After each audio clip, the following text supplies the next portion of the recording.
করে? আমি আপনি তো করতে পারবো না, ওটা তো একটা সিস্টেমের ভিতরে চলে, হসপিটাল তো একটা সিস্টেমের ভিতরে চলে।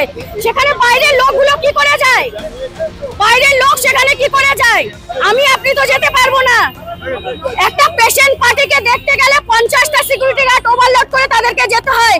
তাহলে এরকম বড় একটা অপরাধী হওয়ার পর সেখানে কেন এতদিন পুলিশ কোথায় ছিল? প্রোটেকশন দেয়নি কেন হসপিটালে? আজকে আমাদের মা বোনেরা কেন সুরক্ষিত নয়?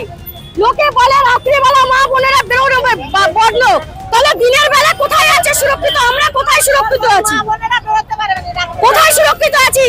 না দিনে আছি না রাত্রে আছি। কোনো হাতের চাপ নেই। ওরা যদি নিজেরা গোটাপ করে, আজকে উনি ও মনে করলে সবকিছুই করতে পারে। কোটি কোটি টাকা দিয়ে সব পুছে রেখেছে, সব মানে উকিলদের নিজের কি করে হবে? বিচার কি করে হবে?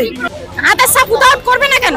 শত্রুকে বাঁচিয়ে রেখে আস্তে আস্তে ওকে শাস্তি দিলে সমস্ত লোপাট সামনে আসবে, সমস্ত সামনে এসে যাবে, ওর কাছ থেকেই সামনে এসে যাবে। সবকিছু লোপাট করেছে। আমরা সব চিনি না, আমরা প্রশাসন বলতে কিছু চিনি না। জনগণের উপরে কিছু নেই। আম জনতা যদি মনে করে সব করতে পারে, ওর দাবি চাই, ওর গদি ছাড়তে হবে, ছাড়তে হবে, ছাড়তে হবে। এটাই আমাদের একমাত্র দাবি। আমরা বিচার চাই। তদন্ত উদয় গোয়াতেই করে দিয়েছে, তদন্ত মুছে দিয়েছে। হ্যাঁ, এই প্রমাণগুলো লোপাট হলো কেন? এই প্রমাণগুলো লোপাট করার জন্য এত ধামাচাপা কেন মুখ্যমন্ত্রী? কেন আমাদের যে এই জবাবের জন্য আমাদের আজকে একজন মেয়ে ডাক্তার, সে কিভাবে নির্যাতনের শিকার হয়ে তাকে কিভাবে মারা হয়েছে, কি নির্মমতা, কি নৃশংসতা! কেন তার বুক কি একবারও কাঁপে না? সে একজন মহিলা, মুখ্যমন্ত্রী হয়ে সেও তো একজন মেয়ে মানুষ, সেও তো মা, মায়ের মতো। নোটপাট করেছে অনেকদিন, এই পুলিশ করেছে, ডাক্তাররা করেছে, এবং আরজিকরের যারা ছোট তারা প্রত্যেকে করেছে। নালি একটা ডেড বডি, বিতর্কিত ডেড বডি কেন আগে আগে পড়াই দেওয়া হলো? এর বিচারটা মুখ্যমন্ত্রী দিক। ওরা লোপাট তারা করে দিয়েছে। লোপাট তো এমনি করি না, এমনি তারা করে দিয়েছে, তোর সাথে ভাঙচুরও করে দিয়েছে, ভাঙচুরও করে দিয়েছে। এটা তো লোপাট না, এটা বেঈমান, এটা পুরো বেঈমান করেছে।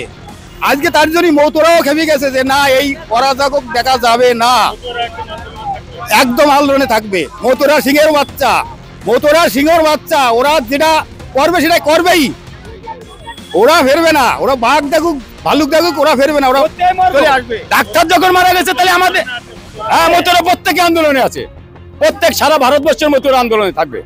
প্লেস অফ অকারেন্স সম্ভবত সেমিনার হল নয়, তার পাশের হল। হঠাৎ করে তাকে ভেঙে দেওয়া হলো কেন? ভেঙে দেওয়া হলো এই কারণে যে ওইখানে যত মানে প্রমাণের চুল, ছেঁড়া জামা কাপড়, হাতের ছাপ, পায়ের ছাপ, এবং ওই মেয়েটির যে মানে ডাক্তারি মেয়েটির যে হাত মানে রক্ত ঝরেছে, সেই রক্তমাখা হাত যে বেসিনে ধুয়েছে সবগুলো ভেঙে চুরমার করে দিয়েছে। চুরমার করে দিয়ে বলছে ওর ফাঁসি হওয়া উচিত।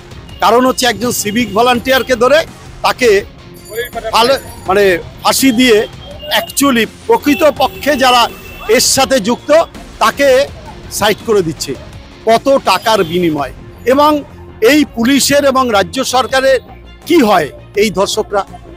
এই প্রশ্নটা মানুষ করছে, এবং আমরা লজ্জিত যে আমাদের কাছে মানুষ বিচারের জন্য আসে, সেই বিচার আমরা কিভাবে দেব?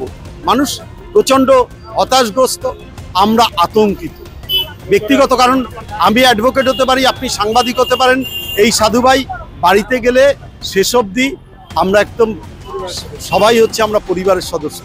আমাদের পরিবার যদি এই রকম হয়, আমরা কোন জায়গায় দাঁড়াবো?